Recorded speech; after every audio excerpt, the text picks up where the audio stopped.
Pada saat ini kita akan melanjutkan pembahasan dari setelah kita membahas tentang agregat demand, agregat supply, lalu bagaimana pengaruh kebijakan moneter dan kebijakan fiskal terhadap agregat demand. Nah, sekarang kita akan membahas short run trade-off between inflation and unemployment. Nah, di sini kita juga akan menyinggung agregat supply, oke?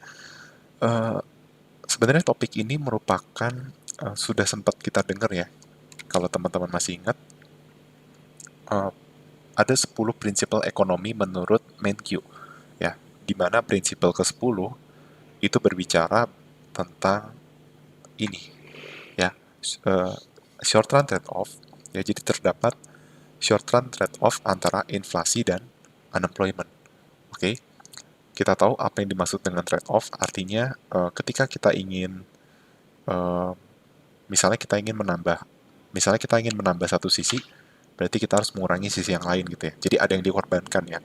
Nah, sama dalam kasus inflasi. Berarti ya kalau inflasi itu tinggi, maka penganggurannya rendah gitu. Ya.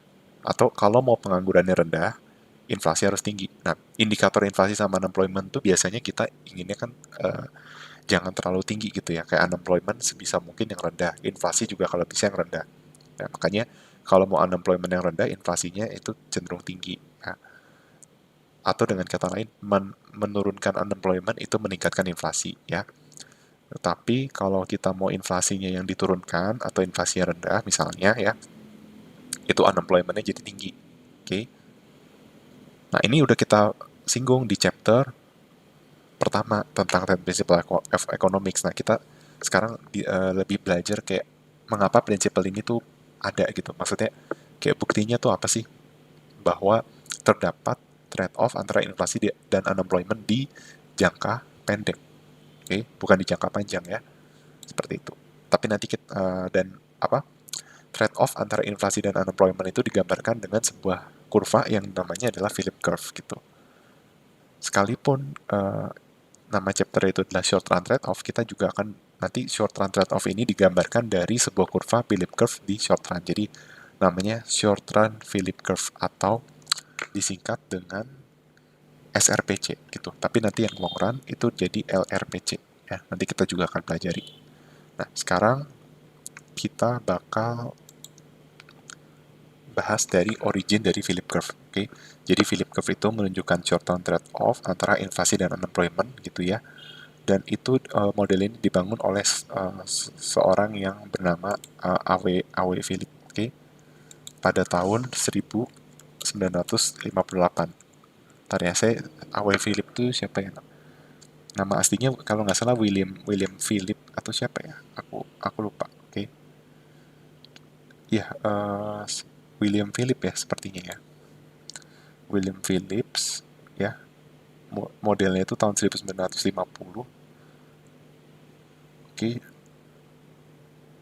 Dan dia dari New Zealand ya. Oke. Jadi ekonom dari New Zealand seperti itu. Nah, ini dia menunjukkan relationship between unemployment and. Nah, sebenarnya tahun 58 tuh teorinya ini ya, dia menunjukkan hubungan antara unemployment dengan ini, perubahan dari money wages in the UK dari tahun 1861 sampai 1957, dan dia mendapatkan bahwa terdapat korelasi yang negatif antara unemployment dan tingkat inflasi ya dari data ini di UK. Nah, terus dikembangkan juga oleh seorang ekonom yang bernama Paul Samuelson dan Robert Solow. Ini yang anak SP harus tahu ya, Solow. Nanti belajar nih, Robert Solow itu penting ya, nanti ada Solow growth model gitu. Ya, dia menganalisis tentang anti-inflation policy. Oke. Nah, terus kita juga belajar tentang bagaimana si pelaku kebijakan itu melakukan kebijakan moneter dan fiskal ya. Ini udah kita pelajari di chapter sebelumnya, misalnya untuk mempengaruhi agregat demand, maka bagaimana gitu. Kita memilih poin di Philip curve, terus kita juga menghadapi trade-off ya. Misalnya kalau inflasinya rendah, itu tadi saya udah sempat bilang ya, kalau inflasi rendah, unemployment-nya tinggi, tapi kalau unemployment yang rendah, inflasinya yang tinggi. Seperti itu. Oke. Nah, ini adalah kurva Philip-nya. Oke. Karena tadi saya sudah bilang bahwa kurva Philip itu menunjukkan hubungan antara inflasi dengan unemployment, di mana uh, inflasi dan unemployment itu berbanding terbalik, maka kita bisa lihat kurvanya nih ya. Jadi Philip curve mengilustrasikan hubungan yang negatif antara inflation rate dengan unemployment rate. Nah, kita bisa lihat bahwa di poin A, 7% ini kita anggap tinggi unemployment-nya. Nah, tapi inflasinya 2%, rendah. Oke, tapi saat inflasinya tinggi, unemployment-nya yang rendah, seperti itu. Jadi, karena hubungannya berbanding terbalik, maka kita bisa lihat kurvanya itu slope-nya adalah downward, seperti slope di demand curve gitu. Oke.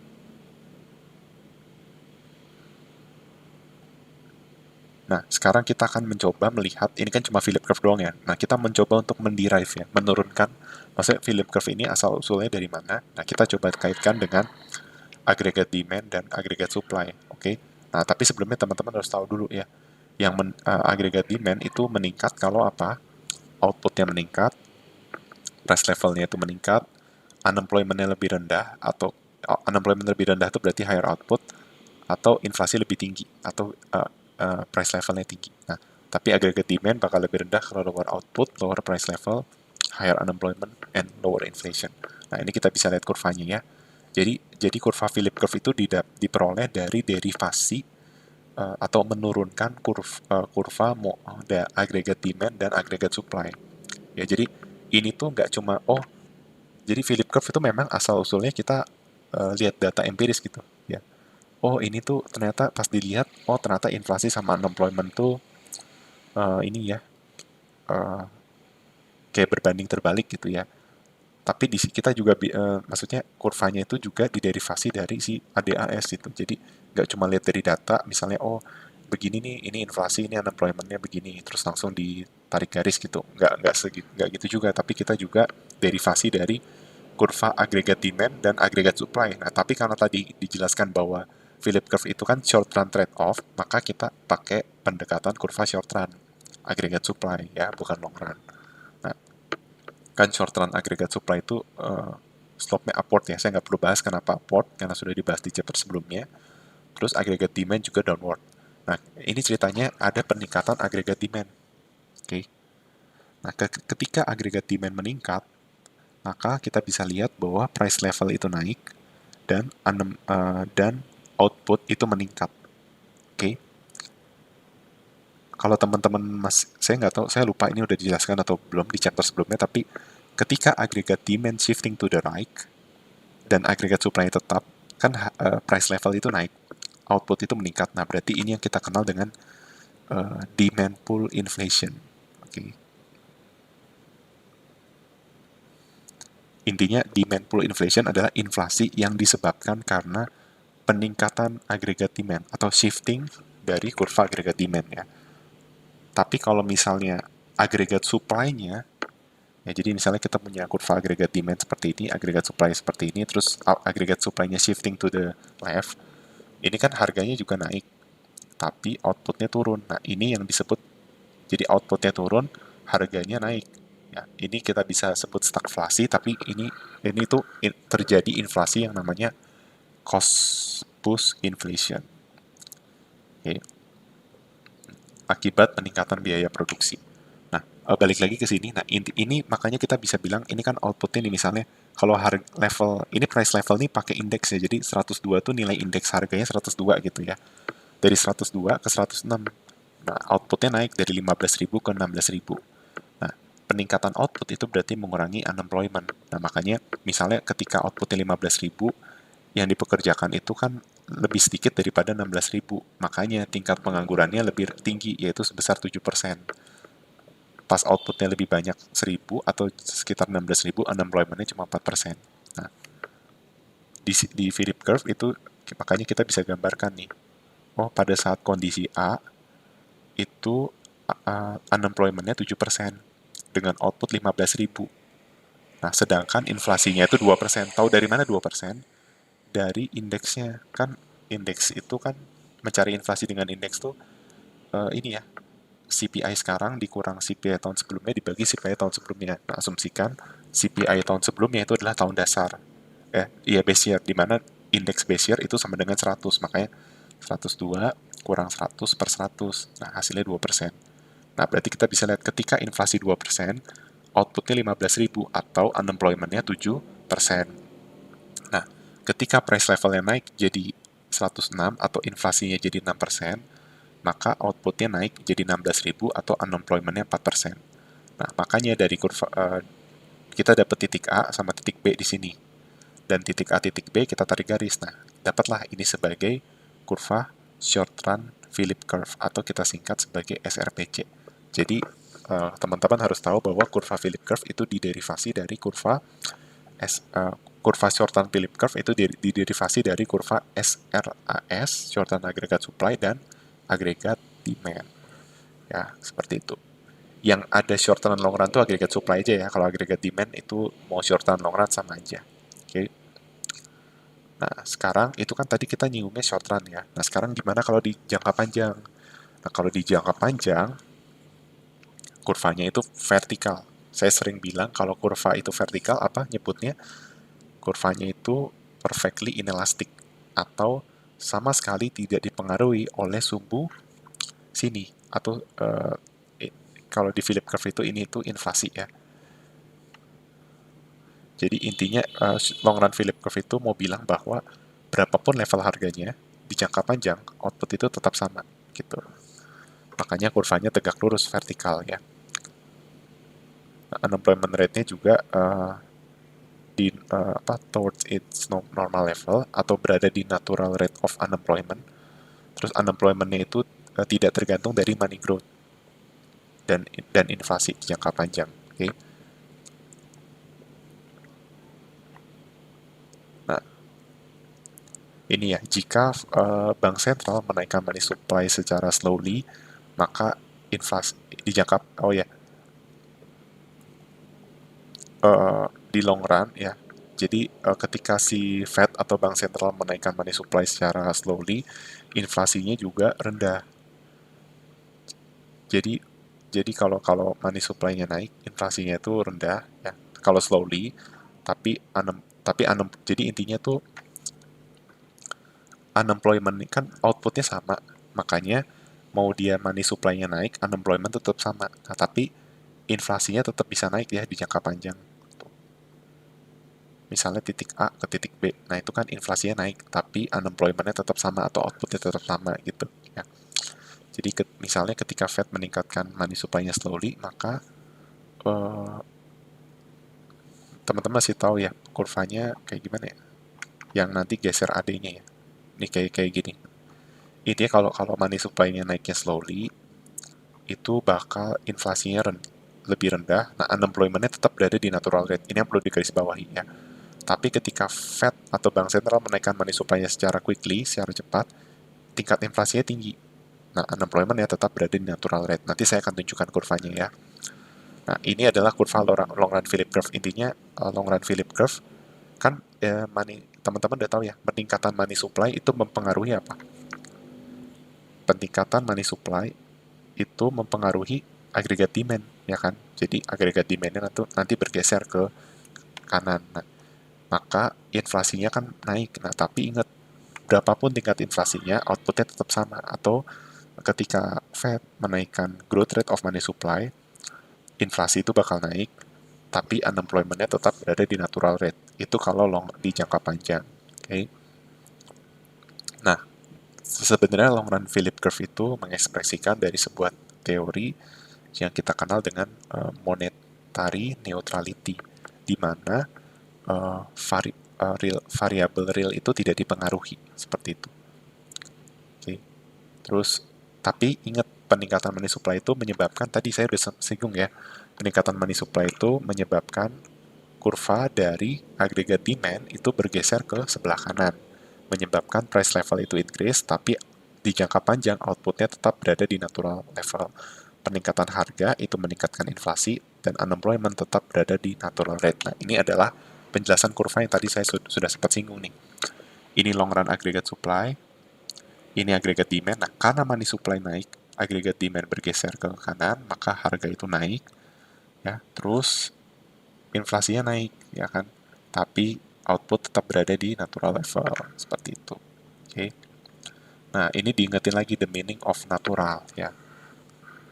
Yang namanya natural rate of unemployment itu berarti, kata natural itu berarti yang ada di jangka panjang, ya. Seperti itu. Dan dia sifatnya tidak konstan sepanjang waktu. Oke. Dan kita mesti tahu bahwa kebijakan di pasar tenaga kerja itu akan mempengaruhi natural rate of unemployment, dan itu akan menggeser kurva Philip curve. Oke. Terus kita juga akan belajar nanti sebuah policy, ya, sebuah kebijakan yang misalnya dapat mengurangi natural rate of unemployment dan menggeser kurva long run Philip curve ke sebelah kiri, atau misalnya menggeser long run aggregate supply ke kanan, dan itu menyebabkan misalnya lower unemployment and higher output, gitu ya. Nah, ini juga mesti tahu dulu, ya, expected inflation itu menentukan posisi SRAS. Nah, dan di jangka pendek, bank sentral bisa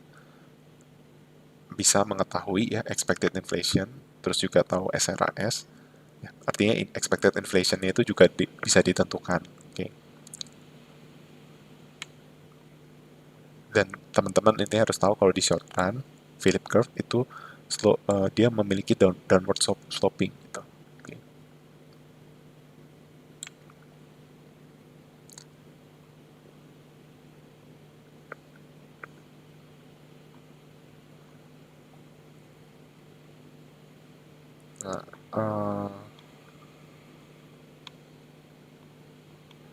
Nah, ini sekarang saya akan jelaskan persamaan yang ini. Ya. Jadi kita sekarang punya persamaan, ya, bahwa unemployment rate, saya nggak tahu ini kayaknya udah diajarin di chapter sebelumnya, ya. Unemployment rate adalah natural rate of unemployment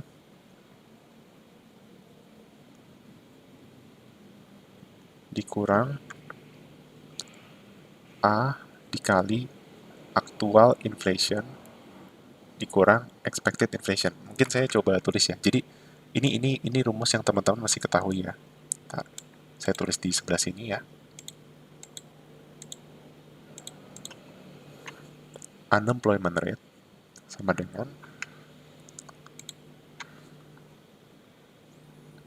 natural rate of unemployment dikurang A dikalikan dengan actual inflation ditambah atau dikurang, ya, dikurang expected inflation. Sehingga jika seandainya, jadi dari rumus ini kita bisa ngomong banyak hal, nih, ya. Kita bisa mensimulasi, misalnya nih, jika inflasi sama dengan expected inflation, ya, aktual sama dengan expected, maka unemployment rate itu bakal sama dengan natural rate of unemployment. Jadi kalau ditanya misalnya ada soal, apakah mungkin unemployment rate itu sama dengan natural rate of unemployment? Jawabannya mungkin, jika syaratnya inflasi sama dengan expected inflation, seperti itu. Oke. Nah, apa yang terjadi jika inflasi itu lebih besar dari expected inflation?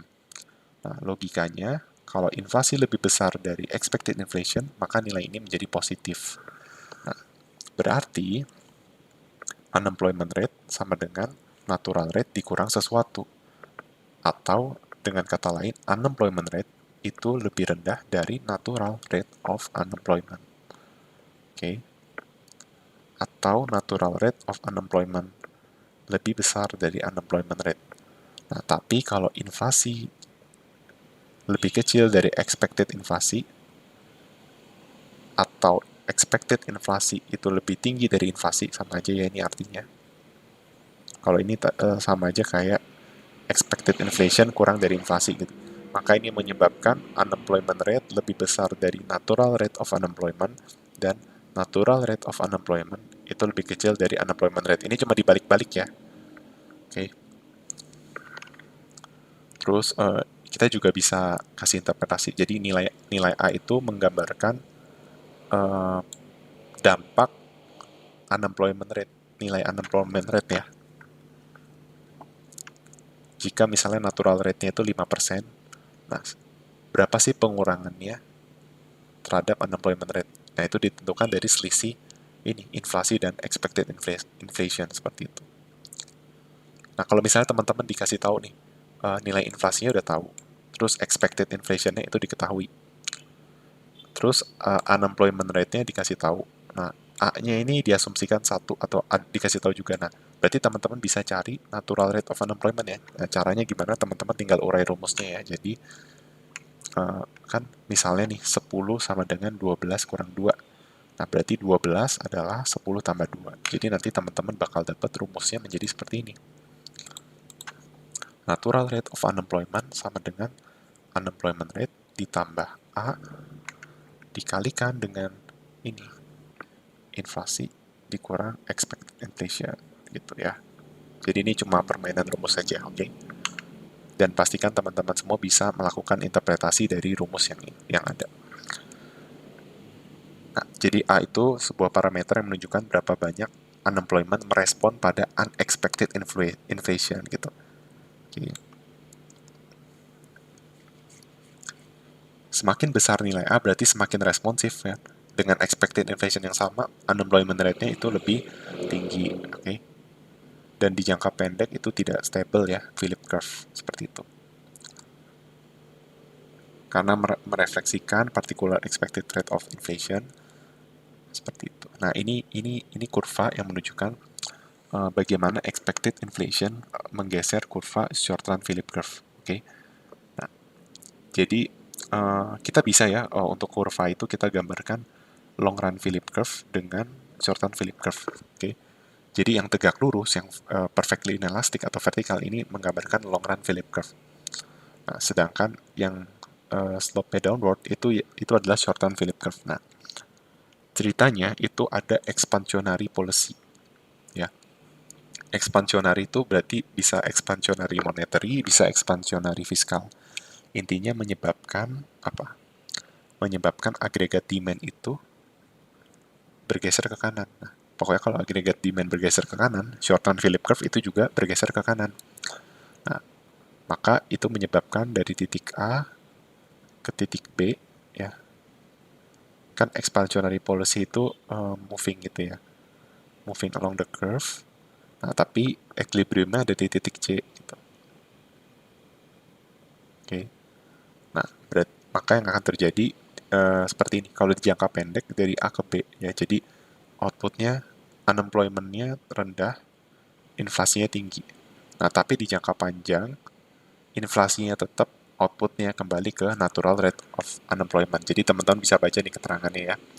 Ketika expected rate of inflation itu udah lebih tinggi, maka the higher the curve representing the short run trade-off between inflation and unemployment. Jadi kurvanya itu merepresentasikan short run trade-off antara inflasi dan semakin tinggi ya trade-off-nya antara inflasi dan unemployment. Kenapa saya bisa bilang bahwa di jangka panjang ketika ada kebijakan ekspansionari itu trade-off-nya lebih tinggi. Karena logikanya adalah dengan inflasi yang sama maksudnya di jangka pendek ya. Kenapa di jangka pendek dikatakan bahwa, atau di poin B ini kenapa saya bisa bilang bahwa short run trade-off-nya itu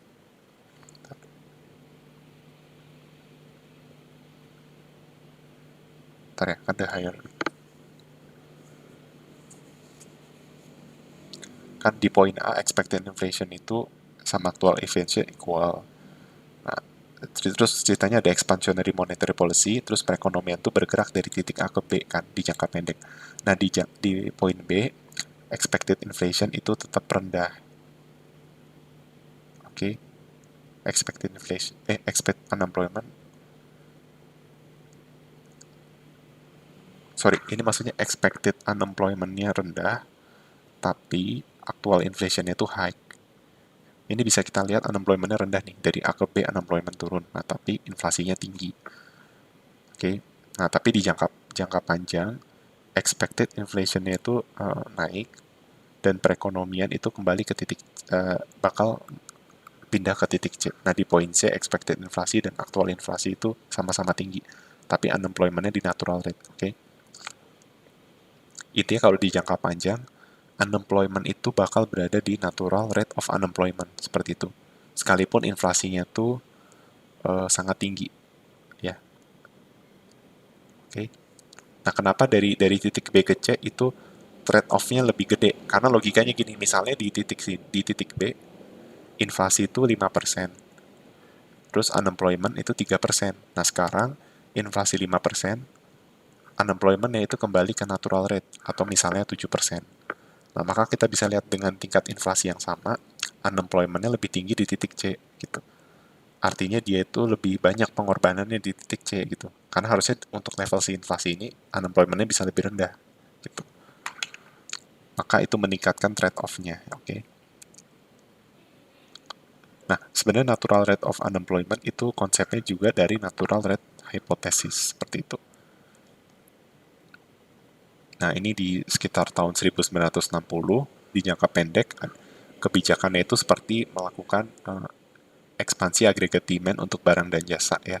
Dan juga melakukan ke expansionary fiscal policy, ya. Seperti meningkatkan government spending. Nah, kalau di Amerika Serikat, kalau teman-teman belajar sejarah, di tahun 1960 mereka mengadakan perang dengan Vietnam, ya. Nah, perang Vietnam ini meningkatkan government spending mereka. Okay. Nah, terus untuk monetary policy-nya, bank sentral tetap mempertahankan interest rate itu rendah, terus money supply itu bertumbuh sekitar 13% per tahun. Nah, akibatnya ini inflasinya tinggi, ya, sekitar 5-6% per tahun. Nah, tapi unemployment-nya juga increase. Okay. Nah, ini sebuah apa ya, seperti data empirical, ya, dari tahun 61 ke 68 di US. Ketika ketika tahun 61 sampai 68. Jadi kita bisa lihat bahwa ini mereka nggak apa namanya, maksudnya kayak mau menunjukkan teori Philip Curve itu terbukti atau enggak berdasarkan data aktual. Jadi kalau teman-teman bingung melihat datanya, nah ini misalnya nih, tahun 61 itu unemployment-nya sekitar 6,8% misalnya. Nah, inflasinya tuh sekitar 1,8 misalnya. Nah, terus pas tahun 62 itu segini, inflasinya, unemployment-nya segini gitu. Jadi dari data yang ada itu dibikin titik-titiknya terus disambungin. Nah, kan tadi kita udah belajar ya kalau Philip curve itu kurvanya begini kan. Ya kurvanya kayak agregat demand, ya. Nah, ini juga mirip kan, slope-nya downward, ya, seperti itu. Nah, ini kenapa kita bahasnya Amerika, karena buku acuannya juga dari Amerika, ya. Nah, tapi di tahun 70-an atau udah masukin long run, nah inflasinya tetap tinggi. Nah, terus ekspektasi orang terhadap inflasi itu juga sesuai realitas gitu. Dan ini juga membuktikan bahwa di jangka panjang itu kan kurva Philip curve itu kan vertikal gini, ya, atau perfectly inelastic. Jadi terbukti bahwa di jangka panjang nih atau di tahun 70 inflasi itu tetap tinggi. Ya, jadi kan tadi dijelaskan kan, ya. Misalnya si agregat demand tuh bergeser kan. Nah, inflasi itu tetap tinggi. Tapi unemployment-nya udah kembali ke titik awal seperti itu. Nah, makanya unemployment-nya berada di natural rate, nah inflasinya tetap tinggi. Nah, sehingga memang betul di jangka panjang tidak ada trade-off antara unemployment dan inflasi, ya. Jadi, mau inflasi lebih tinggi, unemployment-nya itu nggak berkurang karena dia tetap berada di natural rate. Nah, ini datanya nih. Di jangka panjang itu mulai tahun 70, oke? Okay? Dan kita bisa melihat nih, ya, unemployment-nya itu kan ini tahun 70, ini tahun 71, ini tahun 72, ini tahun 73. Nah, ini kayak apa maksudnya, dia itu unemployment-nya berada di kisaran 5-6. Memang secara teoritis kurvanya kan begini, ya. Jadi unemployment tuh misalnya 5% doang gitu. Nah, tapi secara kenyataan nggak mutlak 5%. Jadi dia misalnya berada di kisaran 5-6. Nah, tapi ini kalau mau diturusin jadi seperti inilah, ya, 5-6% gitu. Dan kita bisa lihat uh, di kisaran 5-6% dia inflasinya bisa beda-beda nih, bisa di level 4, bisa di level 5, misalnya bisa di level 6 gitu. Oke. Okay. Nah, terus kita sekarang akan belajar hal apa saja yang bisa menyebabkan si Philip curve itu bergeser. Ya. Salah satunya itu adalah supply shock. Nah, seperti namanya aja supply shock, artinya ada guncangan pada kurva supply. Nah, ingat, teman-teman harus ingat basic mikro ya. Perbedaan supply dan demand. Kalau demand, ini secara individual aja, kita melihat demand itu kan berkaitan dengan consumer. Kalau di makro, agregat demand itu lihatnya dari expenditure, ya, CIGNX. Nah, kalau supply itu lihatnya dari sisi produksi. Ya, jadi terjadi ketika ada peningkatan biaya produksi gitu ya. Dan ini juga berdampak terhadap pergeseran kurva Philip curve seperti itu. Nah, ini peristiwanya, contohnya kenaikan harga minyak gitu ya, menyebabkan si kurva agregasi supply itu bergeser ke kiri. Nah, seperti yang saya sudah katakan ya, kan kalau agregat supply ini saya gambarin lagi kurvanya ya, izin ya. Barangkali ada teman-teman yang masih lupa. Kan ini kurva agregat demand, ya kan? Terus ini kurva agregat supply. Nah, apa yang terjadi kalau agregat supply bergeser ke kiri atas? Ya, jadi ketika ada kenaikan biaya produksi seperti kenaikan harga minyak, itu agregat supply geser ke kiri atas. Nah, tapi apa yang terjadi terhadap equilibrium nih? Yang terjadi ini, kita lihat equilibriumnya.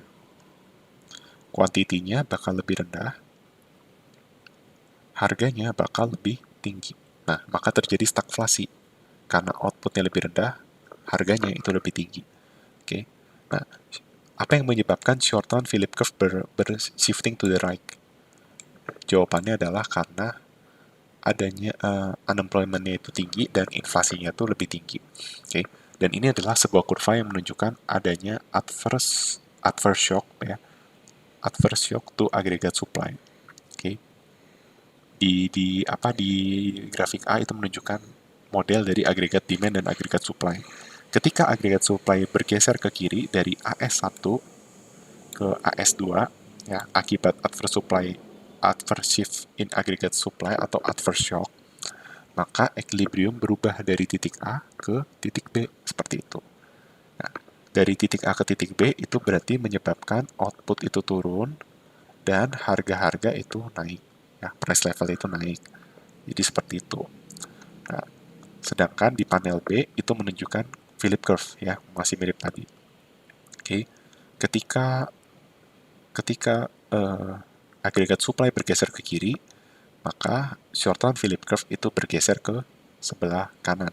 Jadi kita bisa menyimpulkan bahwa short run Philip curve itu bakal shifting to the right atau bakal bergeser ke kanan jika ada kenaikan harga.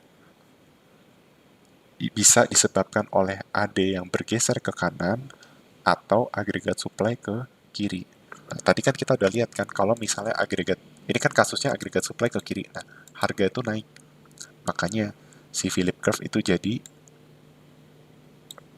bergeser gitu kan. Kalau tadi kita kasusnya yang agregat demand ya, yang berubah ya.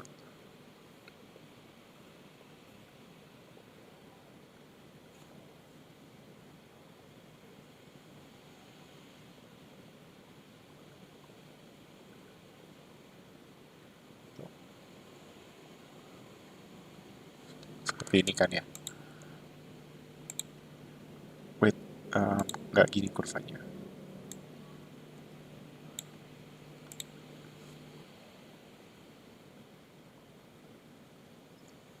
Kayak gini nih, tuh kan kurva SRPC-nya juga geser nih. Ketika si agregat demand itu bergeser ke kanan. Intinya yang kalau ada kenaikan harga ya. Kalau harganya naik, ya berarti kan AD-nya ke kanan atau AS ke kiri. Nah, bedanya kalau AD ke kanan, dia itu bakal meningkatkan output. Kalau ini enggak, ini justru outputnya turun. Ya, ini kita bisa lihat outputnya turun ya. Misalnya di Y1 itu sebesar 10.000. Nah, di Y2 itu sekitar 8.000 gitu ya, lebih kecil. Nah, berarti saat saat titik A itu unemployment-nya lebih rendah daripada titik B karena di titik A output lebih banyak. Taruhlah di titik A itu unemployment-nya 5%, nah di titik B itu bisa sekitar 8% gitu ya. Sehingga ketika ada adverse shift in aggregate supply, output lebih rendah, harga-harga naik, dan ini membuat si policy maker less favorable trade-off between unemployment and inflation. Kenapa? Karena kita bisa lihat di titik A, itu inflasi lebih rendah, unemployment-nya juga lebih rendah. Sedangkan di titik B, inflasi lebih tinggi, unemployment-nya itu lebih tinggi. Ya, misalnya inflasi di titik A itu sekitar, eh, taruhlah inflasi di titik A itu 3%, unemployment di titik A itu sekitar 5%. Ya kan? Ini 3, ini 5. Nah, misalnya inflasi di titik B itu 5%, nah, unemployment di titik B itu sekitar 8%. Nah, maka kita bisa lihat bahwa uh, trade-off-nya itu lebih gede yang B, seperti itu. Yang B itu lebih tidak menarik karena kok inflasinya lebih tinggi. Kan harusnya kalau inflasi 3%, unemployment-nya 5%, berarti inflasi 5%, harusnya unemployment-nya di bawah 5%. Ini yang terjadi, unemployment-nya justru di atas 8. Nah, berarti kan yang titik B itu lebih less favorable kan. Jadi si policy maker jadi less favorable. Nah, jadi sekarang policy maker menghadapi worse, lebih worse gitu ya. Set option for inflation and unemployment. Dengan adanya adverse shift in aggregate supply. Oke. Okay. Nah, ini coba ya, dibaca aja. Jadi seperti itu. Nah, sehingga si Fed itu biasanya di tahun 70 sampai 80 ketika terjadi masalah untuk mengatasi itu hal yang unemployment dan inflasi, karena dia udah di jangka panjang gitu ya, di mana unemployment-nya sama tapi inflasi lebih tinggi, makanya si Fed itu meningkatkan money growth atau money supply supaya agregat demand itu naik, dan ini mengakomodasi adverse supply shock ya. Kenapa meningkatkan agregat demand itu mengakomodasi adverse supply shock? Karena begini, nih saya akan gambarkan kurvanya lagi nih, pakai warna apa ya, hijau misalnya. Ini kan agregat demand, ini agregat supply, ini agregat supply. Nah, lihat nih, ketika ketika ini output 1 gitu ya, ini output 2, ini harga 1, ini harga 2. Nah, kan ini yang berarti ini kan unemployment naik, harga naik. Ya kan? Output turun, unemployment naik, harga naik. Nah, maka untuk mengatasinya itu pakai ini dinaikkan agregat demand ya. Jadi misalnya digeser ke sebelah sini.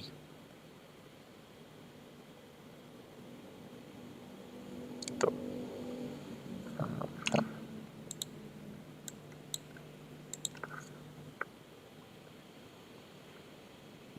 Misalnya begini. Sehingga outputnya, unemployment-nya itu bisa diturunkan atau output itu dinaikkan seperti itu. Nah, tapi yang terjadi apa? Yang terjadi inflasinya lebih tinggi. Tuh. Ya kan? Karena kan ini ada satu, ini ada dua. Coba bingung nggak ya? Saya coba hapus lagi ya. Jadi mula-mula itu AD1 sama AS1. Nah, tiba-tiba terjadi adverse supply shock. Jadi si agregat supply bergeser ke sebelah kiri. Maka yang terjadi apa? Yang terjadi karena adverse supply shock, kuantitasnya turun dari Q1 ke Q2, dan harganya dari P1 ke P2. Jadi udah kuantitasnya turun, harga tuh naik. Artinya apa? Harga itu kan mencerminkan inflasi. Jadi inflasinya naik, quantity itu mencerminkan employment. Lawannya unemployment. Berarti employment turun, unemployment naik gitu. Ya. Jadi ini masalah dari adverse supply shock. Itulah sebabnya alasan kenapa sebuah negara itu mengharapkan inflasi, tapi bukan cost push yang diharapkan. Karena cost push itu jelas mengganggu gitu, merusak kan. Kalau cost push tuh udah harga naik, output turun gitu. Negara berharap ada inflasi, karena inflasi itu kan juga indikasi dari pertumbuhan ekonomi. Nah, tapi kalau itu dia demand pull, kalau demand pull kan outputnya naik gitu. Harganya naik, outputnya juga naik. Nah, makanya supaya si unemployment ini bisa dicegah, karena turun, ini kan mau dibalikin ke level Q1 kan. Nah, berarti yang harus dilakukan adalah si agregat demand itu digeser bersinggungan dengan AS2. Nah, taruhlah kurva AD2-nya itu jadi seperti ini. Nah, maka yang terjadi, kuantitinya kembali lagi ke Q1. Nah, tapi apa yang terjadi? Keseimbangan harganya lebih tinggi dari P2. Nah, makanya dengan si policy maker itu meningkatkan agregat demand, yang terjadi adalah inflasi jadi lebih tinggi. Gitu. Nah, ini yang dilakukan oleh bank sentral di Amerika pada tahun 70 sama 80-an gitu. Oke, ketika perekonomian berada di jangka panjang. Nah, ini kita bisa lihat nih, di tahun 70-80 mereka mengalami adverse supply shock, jadi mereka naikin agregat demand. Sebagai result nih, kita bisa lihat nih perjalanannya nih. 72, 73, 74, 75, 76. Nah, ini dari 75 ke 76 apa nih? Lihat. Unemployment-nya turun kan. Nah, terus apa namanya? Bentar ya. Kita bisa lihat bahwa unemployment-nya itu turun. Oke. Nah, dari tahun 75 ke 76 unemployment turun. Nah, dari tahun 77 itu unemployment-nya turun lagi. Nah, tahun 78 turun lagi unemployment-nya. Tahun 79 turun lagi. Oke. Nah, dari 75, 76, 77, 78, 79 unemployment turun. Kenapa? Karena agregat demand-nya itu dinaikkan gitu. Jadi policy maker-nya itu menaikkan si agregat demand. Nah, tapi kita bisa lihat bahwa akhirnya inflasi jadi tinggi banget, jadi naik terus nih. Tuh. Dari sini ke sini ke sini, nah inflasi itu jadi naik. Gitu. Ya, ini ada penjelasan ya. Kurva ini menunjukkan annual data dari tahun 72 ke 78 tentang unemployment rate dan tingkat inflasi yang diukur dengan GDP deflator. Oke. Nah, sekarang kita masuk ke the cost of reducing inflation atau biaya untuk mengurangi inflasi. Ya, untuk mengurangi pengurangan rate of inflation itu dikenal dengan disinflation. Nah, tetapi kalau deflasi itu adalah pengurangan harga-harga secara umum. Jadi teman-teman bedakan kata disinflasi, deflasi, dan depresiasi. Itu tiga hal yang berbeda, oke? Kalau depresiasi itu berkaitan dengan nilai uang ya. Ketika mata uang terdepresiasi, artinya apa? Nilai mata uangnya menjadi lebih tidak berharga. Oke. Deflasi itu lain lagi. Deflasi itu harga-harga secara umum mengalami penurunan. Bukan diturunkan ya, mengalami penurunan. Jadi terjadi secara alamiah gitu. Nah, kalau disinflasi itu dikurangi tingkat inflasinya. Jadi ada upaya untuk mengurangi inflasi. Jadi beda ya. Oke. Nah, di tahun 79 nih OPEC mengalami second oil shock dan bank sentral itu melakukan policy dari disinflation. Nah, yang bisa dilakukan adalah apa? Melakukan contractionary monetary policy. Oke. Nah, teman-teman udah belajar di chapter sebelumnya ada expansionary monetary policy atau expansionary fiscal policy. Intinya kalau expansionary itu meningkatkan agregat demand. Kalau kontraksionari berarti mengurangi agregat demand. Oke.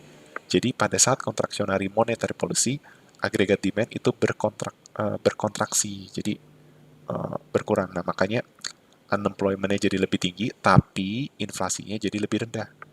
Tahu dari mana inflasi lebih rendah? Nih, saya tunjukin kurvanya. Ya, ini kan kurva agregat supply. Ini agregat demand, ini agregat supply. Ketika ada contractionary monetary policy yang menyebabkan agregat demand itu terkontraksi, maka yang terjadi apa? Kurva agregat demand itu bakal bergeser ke sebelah kiri. Oke, yang terjadi apa? Outputnya turun. Oke, outputnya turun. Kalau output turun, berarti unemployment-nya naik. Nah, tapi harganya turun. Harga turun berarti inflasinya lebih rendah. Oke. Sehingga yang terjadi Philip curve bergeser ke kiri. Ya, seperti itu. Nah, tapi di jangka panjang, inflasinya lebih rendah dan unemployment-nya itu berada di natural rate. Itulah sebabnya kenapa policy maker untuk mengurangi inflasi, mereka melakukan contractionary monetary policy. Sehingga agregat demand terkontraksi, unemployment lebih rendah, unemployment-nya lebih tinggi, tapi inflasinya lebih rendah. Dan di jangka panjang, kan mungkin di jangka pendek masalah nih, contractionary monetary policy itu masalah. Kenapa? Karena dengan contractionary monetary policy, unemployment lebih tinggi, tapi inflasi lebih rendah. Nah, tenang aja, di jangka panjang, unemployment-nya akan kembali ke natural rate. Nah, sedangkan inflasinya tetap rendah gitu. Itu alasan kenapa dilakukan contractionary monetary policy. Oke, dan ini adalah kurvanya. Jadi ini titik A mula-mula ya. Ketika contractionary dia ke sini, ya jadi unemployment-nya naik ya. Terus tapi di jangka panjang expected inflation-nya jatuh sehingga short-term Philip curve bergeser ke kiri gitu ya. Shifting to the left. Dan unemployment berada di natural rate. Nah, untuk mengurangi inflasi, kita mengenal yang namanya sebuah konsep yaitu sacrifice ratio. Oke. Sacrifice ratio itu menunjukkan berapa persentase poin dari output yang hilang dalam langkah atau memproses mengurangi inflasi sebesar 1%. Jadi simpelnya gini, saya tulisin aja ya. Sacrifice ratio itu adalah rasio antara GDP loss dengan inflasi reduction. Kan kita udah tahu ya, inflasi itu berbanding terbalik dengan unemployment atau inflasi sejalan dengan output. Kan gini, inflasi naik, output kan output naik, inflasi naik. Nah, tapi output naik, unemployment turun. Kalau kita lihatnya dari sisi aggregate demand, nah berarti ketika inflasi mau dikurangi, berarti kalau inflasi dikurangi, outputnya berkurang. Nah, berarti output berkurang inilah ada GDP loss, oke? Nah, jadi nilai sacrifice ratio itu menunjukkan rasio antara GDP loss dengan inflation reduction. Nah, sekarang misalnya sacrifice rasionya itu sama dengan 5. Ya, sacrifice rasionya itu sama dengan 5. Nah, artinya apa? Artinya, jika saya mau kurangi inflasinya 1%, saya harus mengorbankan GDP yang hilang itu sebesar 5%. Atau dengan kata lain, output itu berkurang 5%. Kenapa saya bilang GDP berkurang 5% itu outputnya berkurang 5%? Karena saya asumsikan dia real GDP. Di mana real GDP itu rumusnya apa? P di base year atau P konstan dikali quantity. Jadi kalau kita menurunkan real GDP 5%, berarti output itu juga berkurang 5%. Oke, jadi seperti itu. Sehingga kalau sacrifice ratio itu biasanya diestimasi 5. Artinya dia mau bilang bahwa kalau kita mau menurunkan inflasi 1%, berarti kita harus ngorbanin GDP itu berkurang 5% gitu.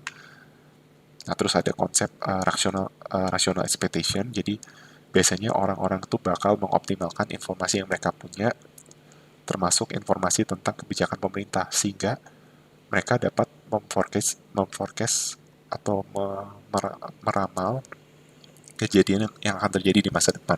Oke, jadi informasi itu sangat berharga dan ini adalah alasan kenapa banyak orang tuh banyak orang-orang tuh sebenarnya ingin gitu ya untuk dekat sama pemerintah karena biasanya dapat informasi tertentu ya. Misalnya contohnya kalau misalnya eh, apa pengumuman untuk perubahan kenaikan harga BBM itu sudah diketahui sebelumnya. Jadi misalnya anggap suatu negara itu tidak mengumumkan terjadi kenaikan BBM untuk esok hari. Ya. Tapi ada orang-orang tertentu yang dia tuh udah tahu duluan informasi tersebut. Maka apa yang terjadi? Dia kan sudah bisa memforecast di masa depan apa yang terjadi kalau harga BBM naik. Sehingga mereka bisa mengantisipasi sehari sebelumnya mereka ngisi bensin sebanyak-banyaknya.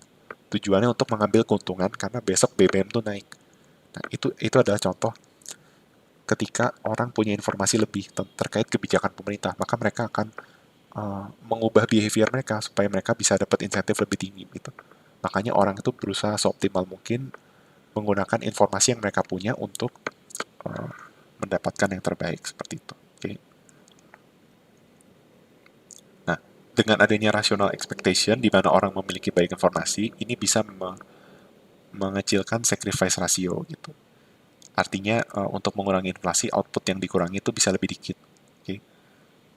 Nah, terus government itu bisa melakukan, nah ini maksudnya possibility of costless disinflation. Jadi kemungkinan-kemungkinan yang bisa mengurangi biaya dari disinflasi ya. Dari sisi pemerintah, mereka punya komitmen yang kredibel ya, to a policy of low inflation. Nah, jadi people bisa, sebenarnya inflasi itu kan tergantung dari expected of inflation. Jadi biasanya harga apa, inflasi itu kan juga ada faktor expectation. Jadi orang sudah mengekspektasi bahwa akan terjadi kenaikan harga gitu. Nah, padahal nggak terjadi. Nah, tapi kan orang udah ngantisipasi, makanya inflasinya jadi naik. Gini deh kasusnya kayak UMR. UMR diperkirakan bakal naik 5%.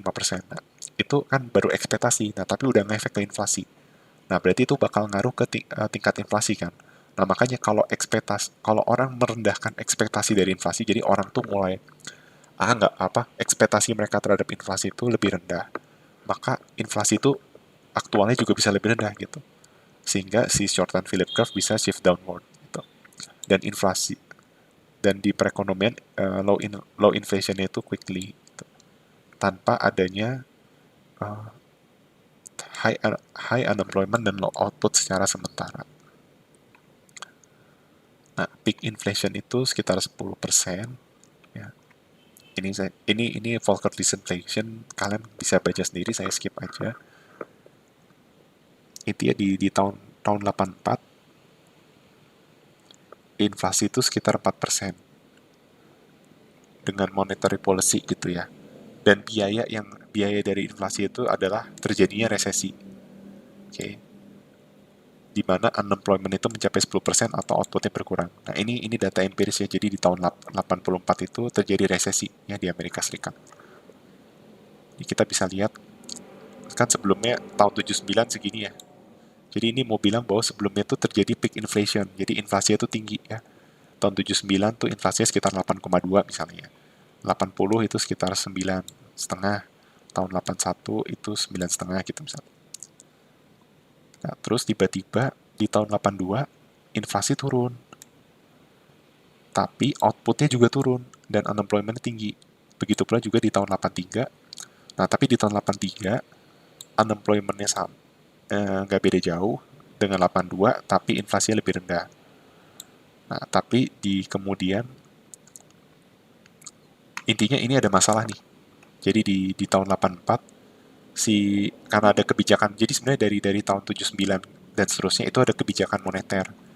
Karena inflasi terlalu tinggi, ada kebijakan moneter yang menyebabkan apa namanya? Kan kita tahu bahwa sacrifice rasionya 5. Nah, jadi intinya untuk mengurangi inflasi itu bakal dikurangi outputnya gitu ya. GDP-nya dikorbankan. Nah, tapi kenyataannya dengan mengorbankan GDP, inflasi sih turun gitu dari sekitar 8, 10. Nah, turun terus nih dari tahun 81 ke 82 jadi 6, jadi 4 gitu ya. Tapi ada masalah baru di tahun 83, 84 ini inflasinya 4%, tapi unemployment-nya tinggi banget nih sebesar 10%. Ya, makanya pemerintah langsung mengeluarkan policy dan berhasil di tahun 87 itu unemployment dengan inflasi yang lebih rendah, unemployment-nya juga bisa lebih rendah seperti itu. Oke. Nah, ini bisa dibaca nih. Kurva ini menunjukkan data di US tahun 79 sampai 87 ya. Seperti itu. The reduction in inflation during this period came at the cost of very high unemployment ya. Di tahun 82 sama 83 tuh kita bisa lihat cost-nya tinggi banget karena uh, untuk menurunkan inflasi unemployment-nya tetap tinggi seperti itu. Tapi di tahun segini itu sudah ada kebijakan pemerintah yang melakukan apa? Kalau teman-teman tahu, melakukan ini ya,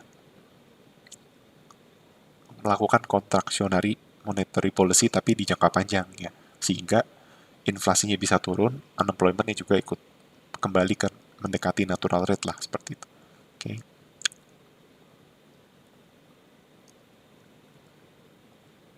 Nah, di Volcker disinflation, cost-nya itu tidak sebesar yang diprediksi dan publik tidak percaya juga, oke? Okay? Ketika di-announce monetary policy untuk mengurangi inflasi. Nah, ini juga ada kejadian the Greenspan era, saya skip aja ya, teman-teman bisa baca nih Greenspan era itu kapan dan apa peristiwanya ya. Intinya di 2001 itu terjadi resesi dan agregat demand-nya sampai terdepresi ya. Teman-teman tahu terdepresi itu artinya apa? Di siklus bisnis itu sampai di ini ya, depresi itu yang di sini nih, siklus bisnisnya. Terus akhirnya ada expansionary fiscal and monetary policy. Oke. Ini dibaca-baca sendiri aja ya. Nah, ini Philip curve pada saat 2008-2009 resesi ya. Kita bisa lihat inflasinya cenderung rendah, tapi unemployment-nya tinggi banget nih. Ya, 2008 ke 2009 itu lagi ada krisis. Tapi di 2010, 11, 12 itu sudah bisa diatasi sehingga unemployment itu sudah bisa berkurang. Oke. Jadi sekian dari penjelasan saya terkait Philip curve. Nah, persiapkan untuk waktu berikutnya kita akan masuk ke materi terakhir sebelum kita masuk ke pembahasan soal contoh soal UAS atau latihan soal pilihan ganda, karena di chapter 36 itu kita akan membahas tentang macroeconomic policy debat. Jadi kita akan membahas pro dan kontra terkait 6 kebijakan makroekonomi. Oke, semoga penjelasannya bisa membantu. Terima kasih atas perhatiannya. Semoga teman-teman bisa mengerti materi yang disampaikan.